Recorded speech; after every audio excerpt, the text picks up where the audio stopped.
the network for the AV industry. What are you listening to? This is AV. This is AV Nation. This is AV Nation.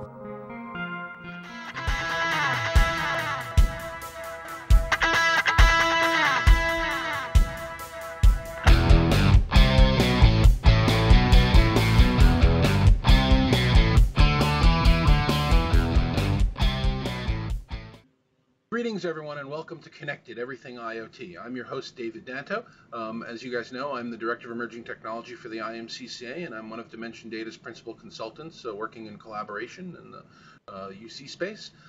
This is our second show after the conclusion of the CES show this year. The first one was action-packed and filled with a lot of videos, and I demonstrated a lot of technologies for you, but really didn't get a chance to chat about it very much. So here on this show, I wanted to bring in some colleagues of mine that are brilliant, that understand the space, that are following, and we'll talk about some of what we see going on in technology trends in general, what we saw at CES, and then what we think is going on really in the collaboration AV and UC space, because obviously we're doing this for our AV Nation TV audience. So let me pause right there and introduce my colleagues one at a time and let them tell us a little bit about who they are and what they do. So Simon, can we start with you? Yeah, thanks, Dave.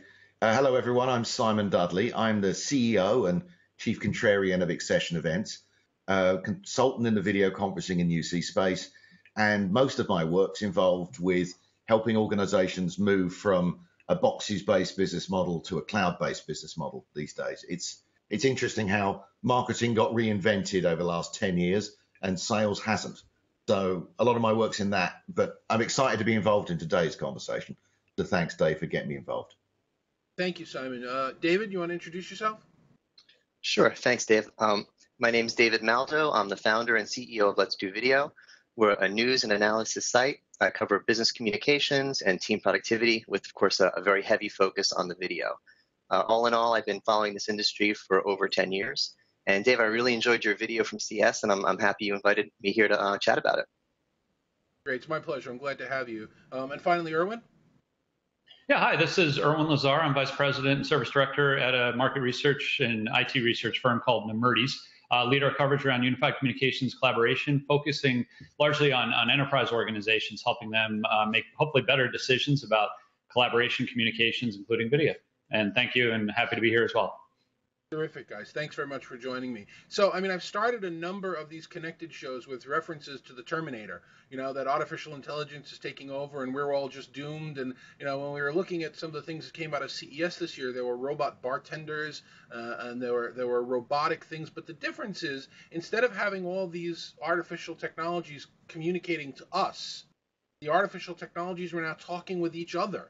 Samsung showed a refrigerator that could take pictures of the inside of the fridge and knew whether or not you were running out of supplies, and it's only, a little leap from that to it actually getting your Visa card and ordering it for you online. Or whether we're talking about street lights as you walk down a street, Panasonic showed some really amazing technologies that your street lights will all talk to each other, knowing when you're leaving one, when the next one's coming up, and they'll all dim and bright as they need to and save energy. And they also showed how airplanes are talking to each other now about turbulence. It no longer requires the pilots to get on the comm and tell everybody that we're hitting turbulence, you need to be careful, try and find a route. They're all communicating with each other and flying themselves essentially around the turbulence if possible. So, are we at the rise of machines? Is artificial intelligence going to be, are we going to be slaves and the Matrix going to start and Terminator and all the other mixed metaphors? Anybody have any thoughts on that?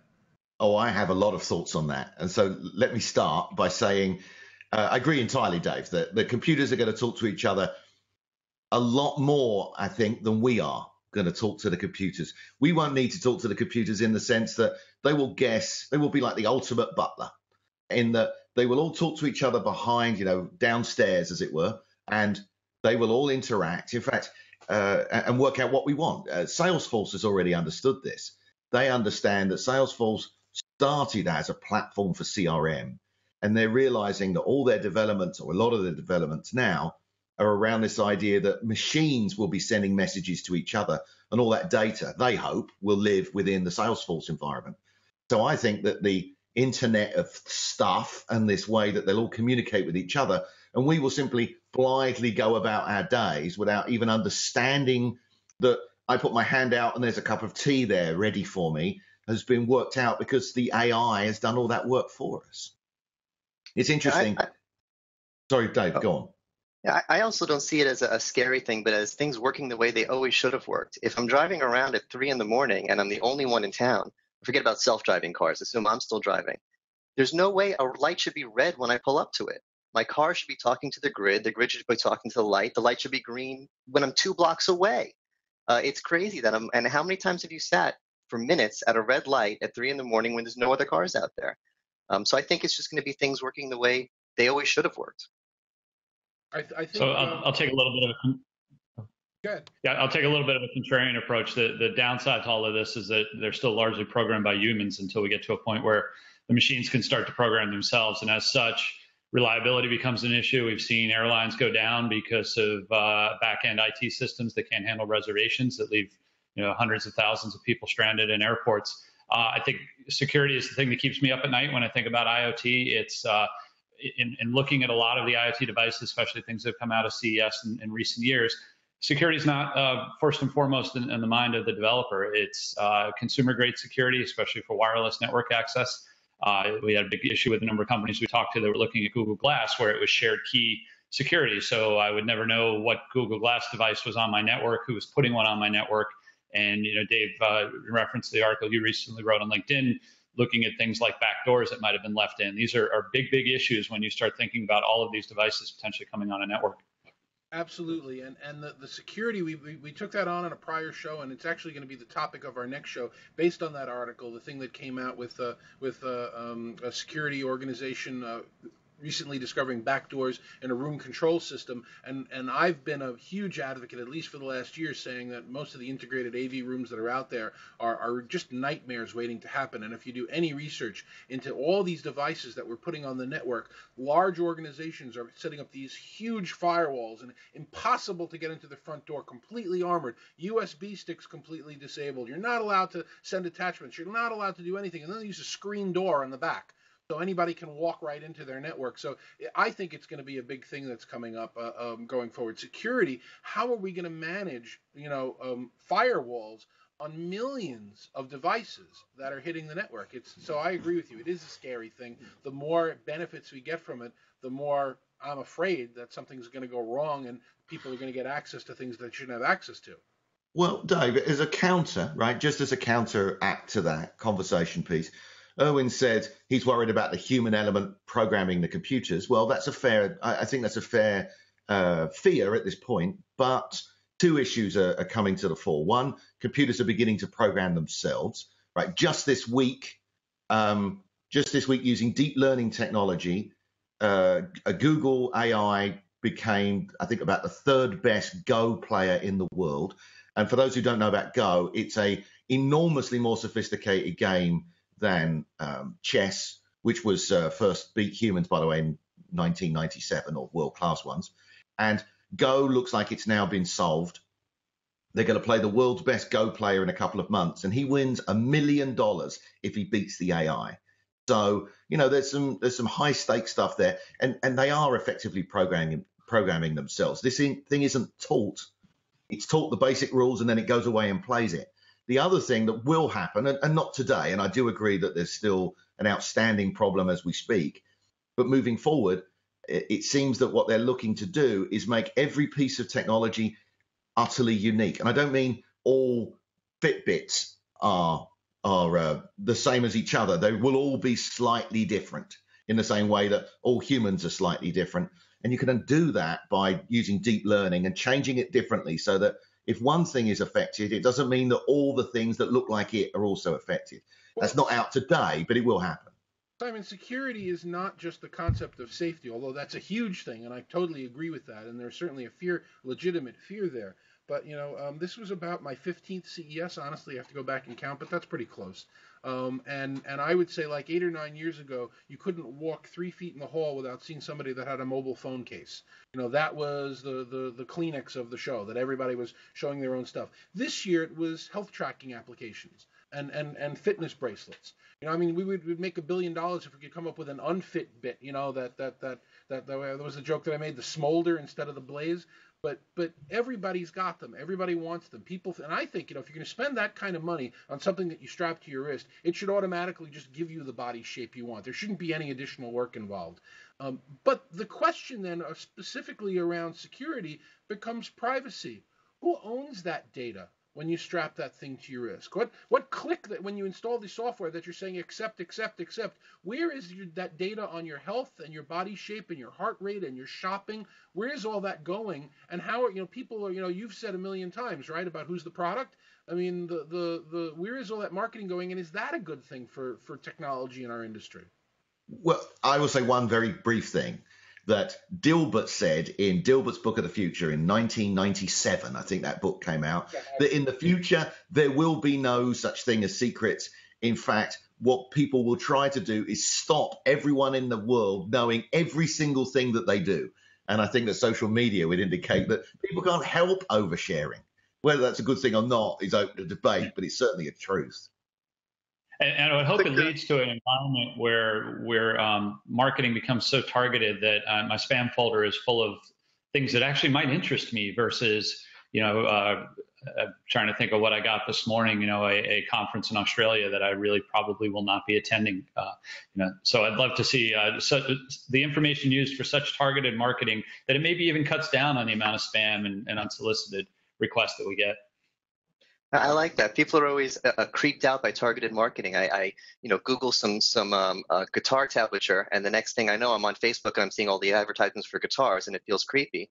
But I'd rather have advertisements for stuff I'm interested than random things and all the spam. So maybe it's a good thing. One quick thought on the security I wanted to follow up on. I'm always more concerned with people leaking things than systems. You can hack into the control system into a room and maybe spy on it. That can be blocked. I'm more worried about the person leaving the folder open on the desk. There was a great example a few years ago. It was a security conference. These are supposed to be people who are experts in security. And someone left a charger plugged into the wall for people to charge in their phones. It had code in it. It hacked every phone that charged in there. And it wasn't malicious. He was making a point. But he was saying, this is a security conference and people are plugging their phones into something they don't know what it is. So I think people will always be the biggest leakers of information. So what I'm hearing from you guys generally is that you're not all that worried about the security because it's always going to be people that are going to be the weakest element. But on the other hand, it's something that's really out there. And I'm glad that you're not creeped out, David, by the targeted marketing. Everybody really kind of appreciates that. But would you be creeped out by the fact that somebody has scanned your email, produced targeted information on you, and is selling it without your permission? Because that's essentially your property, not theirs. That's a completely different side of the same story. Yeah, there's definitely a feeling of how much do they know about me? Well, there's also, David, I would argue the case of they do have your permission. When you sign that agreement to use their application, in page 999 of the document, it says we are allowed to sell everything about you. So technically, they do have your permission. Whether you realize that because you never read the agreement is up to debate. Yeah, and I don't think anyone ever reads an initial agreement. They just click on it to get through the buttons and start using the app. Yeah, we don't read them anymore. We don't care. We just want our stuff as quickly as we can. So speaking about wanting on our stuff, I don't know if any of you guys followed. I had a very long segment on the show about a company that laser scanned my ear and produced custom headphones for me in an hour because they 3D printed them. We're getting 3D printing of artificial limbs. We're getting 3D printing renderings, models, functional. I mean, I think there are people starting to print human tissue using that kind of concept. Do we think that's going to be a very disruptive change going forward this year, or is it still too early, still too nascent? I think it's going to be huge. I don't know that it'll all happen this year. 3D printing is, or additive manufacturing, as they like to call it, although I won't just call it 3D printing, because everyone knows what that is changing remarkably quickly. I read the other day that your average American home has 300,000 different things in it. And the world makes about 10 billion different things every year. So these two coffee cups are one thing, right? So these comes from wherever they come from, and there's millions of those out there, but there's 10 billion different things. Once we get to 3D printing, then everyone can have unique stuff. There's that sense of, oh, I know what year you moved into this house because that's all the stuff that IKEA had that year, right? Everyone knows when, particularly if you're in your 20s and 30s, there was that, your IKEA year was the black ash year. And that will change. And I think that the uniqueness is very interesting. I think it will creep up on us. I don't think there'll be 1 year when it suddenly flips. Yeah, do you remember, Simon? I'm probably dating myself. I'm definitely dating myself. James Burke's Connections, when he produced he took things out of his pocket and laid them out on a rock and said it was the first time in human history that people are carrying unique combinations of things, but nothing they're carrying is unique. And I guess, now the technology has come full circle that we're now going to be mass producing unique things. It's just as easy to make my purple sneakers as it is to make your green sneakers off the same assembly line at the same time. I couldn't agree more. And as far as Connections is concerned, other than The Day the Universe Changed, which was another James Burke series, probably the best television ever made. One great show. Any other thoughts on 3D printing, guys, or should we keep moving? Yeah, it's in the schools already. So, my middle school son comes home with 3D printed gadgets or toys, mostly plastic rings or whatever he's making, and so on. So the younger generation is definitely becoming familiar to it. And so, yeah, I think it's still cost prohibitive. It's still difficult for somebody to have all the materials in their home to print anything from a mug to a plastic auto part.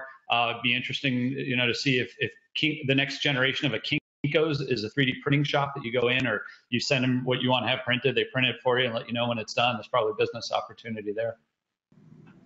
Yeah, there's something definitely very compelling about it. I saw a video recently. Someone broke one of the propellers on his drone, and rather than ordering a new propeller, he 3D printed it himself. Now, maybe the time he took to do that, he could have just as quickly ordered I don't know if he saved himself any money or time, but there was just something I loved about that, just doing it yourself. I recently had a hinge break on a cabinet, and it was a weird European hinge. I was in Home Depot like 5 times before I found the right one. I'm like, I just want to print this thing myself already. A friend of mine had a piece break in his toilet the other day, a little plastic, something to do with a ball cock, whatever it was. And the piece, he did this in the UK, the piece was £27 to replace this tiny bit of plastic. And but he went to the website to find out what the part number was, and they said, if you want, here's the file to 3D print it yourself. And he said, oh, that'll be interesting. And then he clicked on it, and it said, that'll be £27. So what was interesting was the design to print it yourself cost the same amount as just buying the piece of plastic. But of course, you could get it more quickly. And I thought that was interesting, this sense that they didn't make any less money. In fact, they make more. It's effectively like a 3D PDF document, but they charge you the same amount of money as the actual piece. So one of the things that we saw at CES this year was how important all of these various IoT devices will be in communicating with each other, with ourselves. First of all, this was the first year that we didn't have any problems with I forget what the number was, 170,000 people in one city in Las Vegas, and everybody was able to maintain their cell connections and data, which I think was impressive. I really like that. It was just as good as the CES app was bad this year, but I don't want to go down that rat hole. So, but everybody had connection. But all of the rest of these devices, whether we're communicating via Bluetooth, whether we're communicating, via a cellular connection or a Wi-Fi that we were able to get, everything is now starting to communicate and collaborate. And this generation of people, Erwin, your son, my kids that are in college, have this expectation now that whatever device they happen to be carrying has their content on it exactly the way they want it. Of course, they can get it off the network however they're connected, and they can just start communicating with everybody else. And this generation of people is going into the enterprise, into our space, into collaboration, and going to have a lot different expectations than the people that we've worked with traditionally up till now have had. Do you see that as a trend that's going to start impacting what's going on in the stuff that we cover? Anyone? Yeah, it's one of the biggest topics of discussion that I have within user organizations is that increasingly, if IT is not providing a set of capabilities that people need, it's very, very easy now for them to go out and download a Slack or sign up for a Box account or whatever, and start to use their own collaboration tools, and often IT is left struggling because there are still corporate mandates in most mid to large size companies, especially regulated companies, for things like data retention and privacy. And a good case in point, just this week, or last week, I should say, Slack announced that because of so many freedom of information requests that are coming in to them, that they will now give their corporate customers the ability to export and archive conversations and read them. So my boss could read my conversations with my coworkers or something like that. What we're telling organizations is that you really have to have a function in place that is looking at emerging technologies and looking at, rather than just saying no, okay, maybe we need to adopt team chat, video, the ability for people to create their own videos and share them with coworkers, and do that in a manner that's corporate approved, versus telling people to just go out and get whatever app they need, just again because of the security and compliance requirements. Well, that's actually something that I spend quite a bit of time covering in my practice, and it's changed so much over the last 20 or so years, and that IT and enterprises used to be the no police, the rule police. They'd go around and say, this is what you can do, this is what you can't do. If you don't like it, tough. This is what we've decided on. This is what you're using. And I have a great blog out there, a written story about how a colleague of mine was fired for downloading a piece of software from a company it was in his area, but he downloaded it on his own on a PC. And nowadays, if a corporate IT representative says no to a line of business, they say, okay, fine, no problem. And they take out their phone and they download an app. So in order to stop this bimodal IT that's taking place and get rid of all the shadow IT, organizational technology people need to change from no police to business partners. I understand what you want to do. We have some guidelines we have to follow. Let's get your problem solved. Let's work together to find it. That's a major change filtering through IT organizations today, and a lot of them don't have it right. And the problem with IT organizations, and I consider myself included amongst them, is that we're really terrible at communicating most of the time. We don't really take that, no, this is the way I do it and I don't want to hear anything else. We don't really handle that, I've got to do it differently, very well. So we're really at that point right now where we're starting to see a lot of these changes take place in the enterprise. Well, yeah, David, I would argue that there is an issue that two things to consider. Right? You're talking about by 2020, 46% of the working population will be millennials. So that's going to definitely affect the change. The other thing is that they reckon within 5 years, your average CMO, your average chief marketing officer, will have a bigger IT department budget than the IT department does. So what's happening is that the IT departments are not able, not unreasonably, to keep up with the business process changes that the businesses require. And I agree with you, David, that there's that issue about they are previously the department of no. Well, not only can they not be that anymore, but they have another existential problem, is that they can't be as good as the marketing department about what they want, or the manufacturing department about what they want, or the compliance department with what they want. So they're going to have to become very much more engaged with the business divisions. And I suspect that many of the IT departments are going to become effectively plumbers. They give the organization security and access to the internet, and the rest of the world goes and does, the rest of the departments goes and does whatever it requires to get their job done within it. It's going to be interesting to see where IT fits in that world. So one of the things we've been tracking for the last couple of years has been the shifting role of IT to becoming almost an internal consultant. So that, and this ties really nicely, I think, into some of the discussions we had earlier around IoT. If you're a product group and you're looking at wearable devices and health monitoring embedded into clothing and some of the things we saw out of CES, where do you go for understanding of how do I implement that? How do I tie that into data networks? How do I potentially, hopefully, secure it? Often you turn toward your own internal IT. So we're finding that increasingly 20, 30, 40% of IT's role is now consulting to internal business units versus keeping the network connection up and running and dealing with break fix and some more of the traditional services. No, I think a big tipping point was 8 or 10 years ago when we all first started to get these. And at that point, the IT police still had things locked down at business. And we all wondered, how are the IT police gonna deal with the ones who say no, gonna deal with the iPhones? Are they gonna not allow them in the workplace? Are they going to force you to put on apps that lock stuff when you come in? We had all these projections and thoughts about what they're going to do, and it turned out they couldn't do anything. They just couldn't stop it. There was no way you're going to tell people to leave your iPhone in the car all day or install an app that blocks what you want to do in it. So it reminds me of that scene in Lord of the Rings when the king says to the wizard, "You have no power here." And after that, people started, I don't want to say losing respect, but realizing if there's tools that they want to use from work, they can use them, and there's not much that the IT police can do to stop them. And so I agree with you. Their role has shifted from being the sayers of no to saying, okay, if you want to use Slack or whatever it is, how do we support you now? Well, I think it goes back to how we started the conversation, in that the way we work has changed. The one of the things that I do, I give a presentation on workspaces for tomorrow at a lot of events, and one of those first concepts in that presentation is are you working right now? And we have to ask ourselves that all the time. The reality of the definition of working has completely changed. If I'm at a coffee shop, if I'm doing my laundry, if I'm at a child sporting event, am I working? Well, I'm available to my colleagues. And if something comes up, I've given myself the power and the authority to look at it and judge, you know what, I really need to respond to this right now. There are times we will choose to go off the grid, when something's going on, with family, but those times are getting less and less, and the grid is getting bigger and bigger.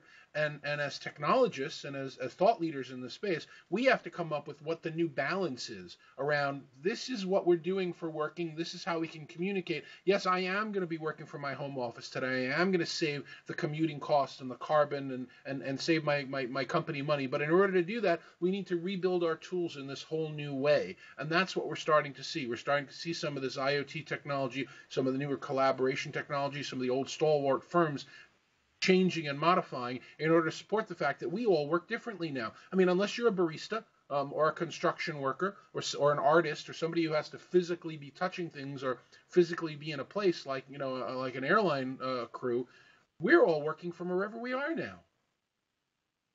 Absolutely. Cool. So let's talk about our area of expertise as we close this out, because we are all collaboration people. There's a lot of volatility going on in the industry right now. There are apps out there that are called some are called virtual persistent rooms. Some are called workstream communications. I'm not that big a fan of new titles.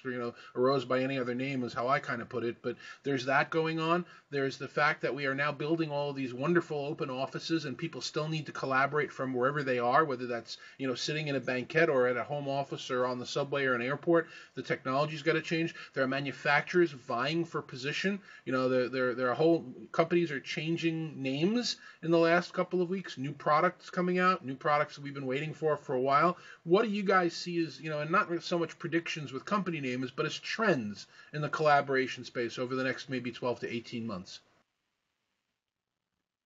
Yeah, I'm happy to jump in. Sorry, go ahead, David.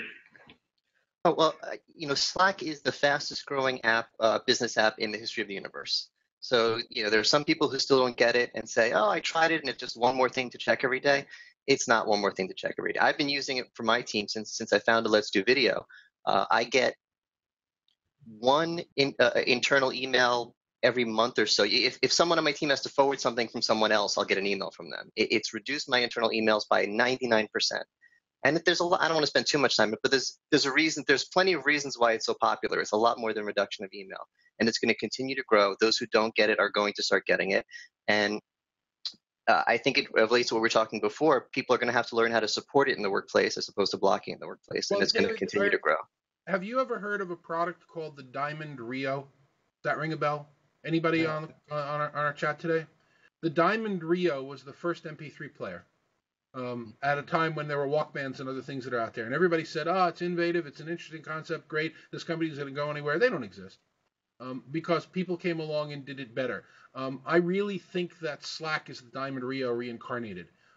It's a sieve when it comes to security. It's not enterprise grade. It's being used by small organizations like yours, but no bank or insurance company in their right mind would use that tool. But will they use a tool like that by an iPhone or iPod company? Yeah, I think that you're starting to see some attention being paid by some of the bigger players into that whole concept. And it's still very nascent, and a lot of it still doesn't work. But once they get it right, I don't think they're going to be using the Diamond Rio, but I think that the product space is going to stick around for a while.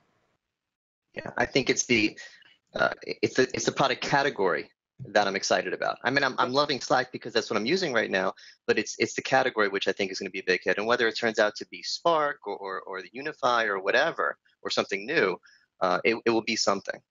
Okay. It's here to stay. We got to pay attention to it then. Anybody else? I would say that you're right. We just started using Slack about a week ago, and it really is a game changer in terms of how we communicate, collaborate. And I love the fact that I rarely get email anymore. But you can tell Cisco is building around Spark, and Unify. I spent last week with them at their analyst event, focusing on Circuit. Microsoft buying Taco. The big boys have caught notice, and they are looking at how do we deliver that same kind of experience, but integrated into video and communication applications that people have today. I think the other part of communications and collaboration that I'm finding real interesting right now is a lot of what we're talking about, this need to be constantly connected, always on a mobile device. If you dig into companies, that's about 20-25% of the workforce in most of the mid to large size companies that we've studied.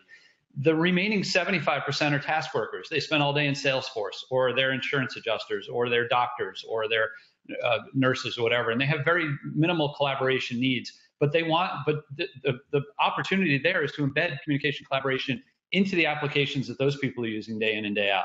So rather than giving them another app and saying, hey, if you want to make a call, switch over to Jabber, make a call from within Salesforce, and make a call from within the manufacturing application that you're using to run your assembly line. I think that's going to be real exciting over the next couple of years. Yep, and unfortunately, one of the downsides of that, Erwin, is it creates a new class of gatekeeper. Because I know, speaking to a lot of the people in the medical vertical that use one application, that's the 300-pound gorilla that's taking over the space. Well, now all of a sudden they're dictating that everybody should use one specific version of collaboration, which frankly isn't my first choice for a number of legitimate reasons. But I can give 1,000 reasons to a client why they should be using something else, but then they come back to me and say it's the one that my gatekeeper recommends. So I think you're going to start to see more people in the space that way, yes, and they're all going to be competing for who can embed and where can they be embedded. Simon, any thoughts from you on this stuff? What's going on in our space and collab and everything else? I think there's a couple of things. Firstly, as a counterpoint to your statement about the Rio, and I do remember the Rio, I had one, it's like a pebble thing. 90-something%, over 90% of the people who go to work every day don't work at a Fortune 500. I know it's your world, but you're right? Slack's not the big beast for that organization or those types of organization. One could argue, so what? Equally, I will say that who's going to win that space is probably moot. They probably don't exist yet, or if they do exist, it's such early version of the application that the one that really wins won't look like the one they have today. The thing that matters to me about this workflow stuff is that things like voice, things like video, things like instant messenger, things like email are now becoming applications that plug into this overarching technology, which means, and I think this is the bit that matters, is that, for example, people aren't going to buy, as they have in the past, a video conferencing technology which was completely separate from everything else, right? I know a number of manufacturers, Cisco being the obvious gorilla in that room, but others did it too, made telephony solutions that also did video, and those didn't really work very well. So what people would do is they would have a decision set of criteria for telephony, a decision set of criteria for video, a decision set of criteria for instant messenger, and all of those could be different. And it didn't matter because none of them spoke to each other anyway.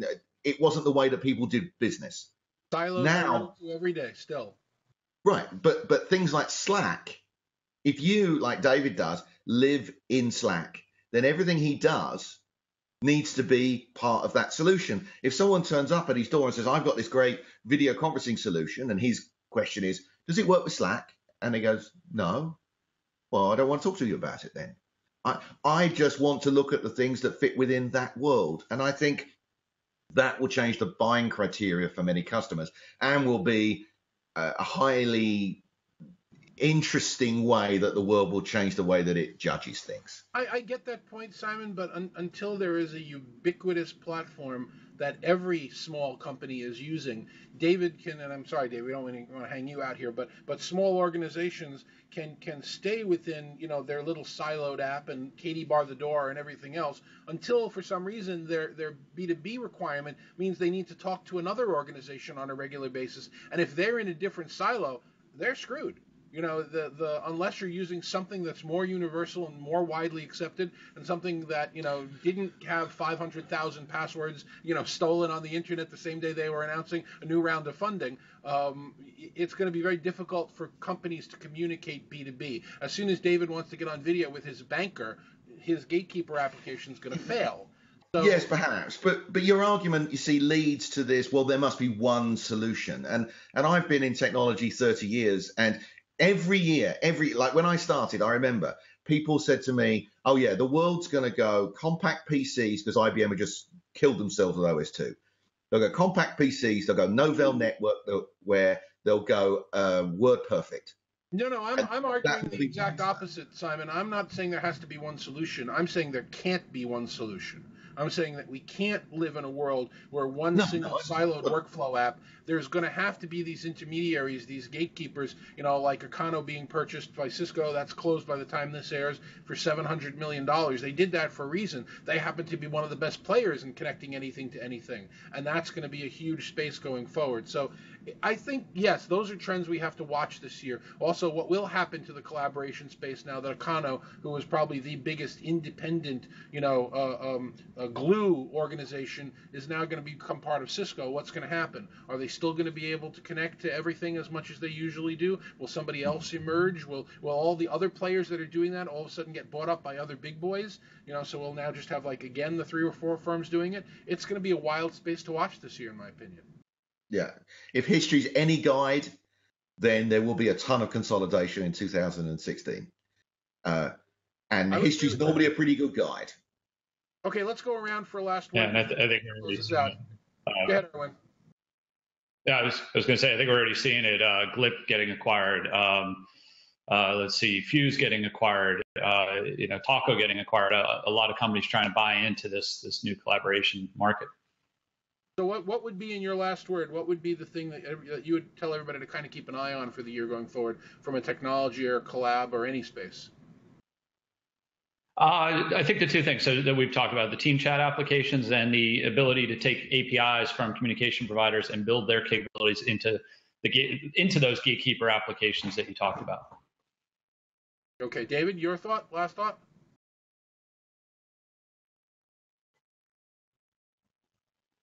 Did we lose you, David? Sorry, I had muted myself. Oh my God! Another trend that I'm seeing is, good practice if you remember to unmute yourself afterwards. I'm thinking of video less as a product and more as a feature. When you were talking about, if I'm use Slack, if I need video, there has to be some video in there. Not really so much. It's so easy now. I could just put in a URL. If I want to jump into a Starleaf room with you, and we're in Slack together, I put the link, we both click it, and we're both in. That's enough integration for me. We're using BlueJeans now. BlueJeans and Zoom have built-in Slack integration. We're in Slack, I type /Zoom or /BlueJeans, and a link pops up. And I'm not thinking of it so much as a separate product. I'm not getting up from my desk and going to the video room to have a video meeting with someone. It's just a feature, whether it's an integrated feature or a hacked integrated feature, but it's just part of my Slack world now. Okay, embedded features, embedded apps, embedded capabilities. Simon, your last word? I think that it will be a year of consolidation, as we've already discussed, but I also think it'll be a year of diversity. I think that the idea that business departments are going to turn around to IT departments and say, what video conferencing should I use? And they will come up with a monolithic answer, I think, are over. I think that people will walk into meeting rooms and say, in this call, I'm talking to X supplier and they use Google Hangouts. And in an hour from now, we're talking to one of our clients and they use Skype for Business. And then an hour after that, we'll do an internal call and we'll do Zoom or whatever the technology is. And I think that users are moving away from this idea in the video conferencing space specifically that there is one answer for them. I think that there is multiple. All right, so our last second, Erwin, how can people get in touch with you if you want them to?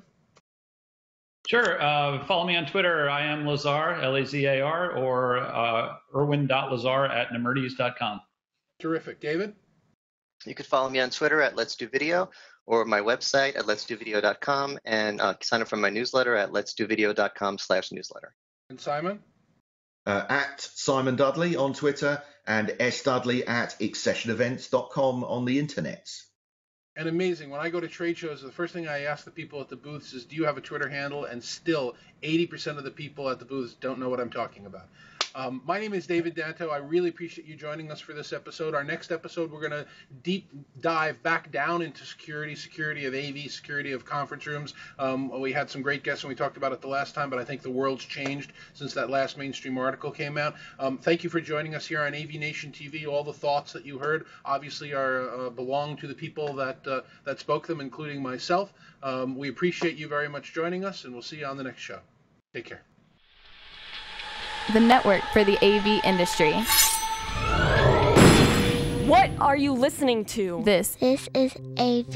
This is AV Nation. This is AV Nation.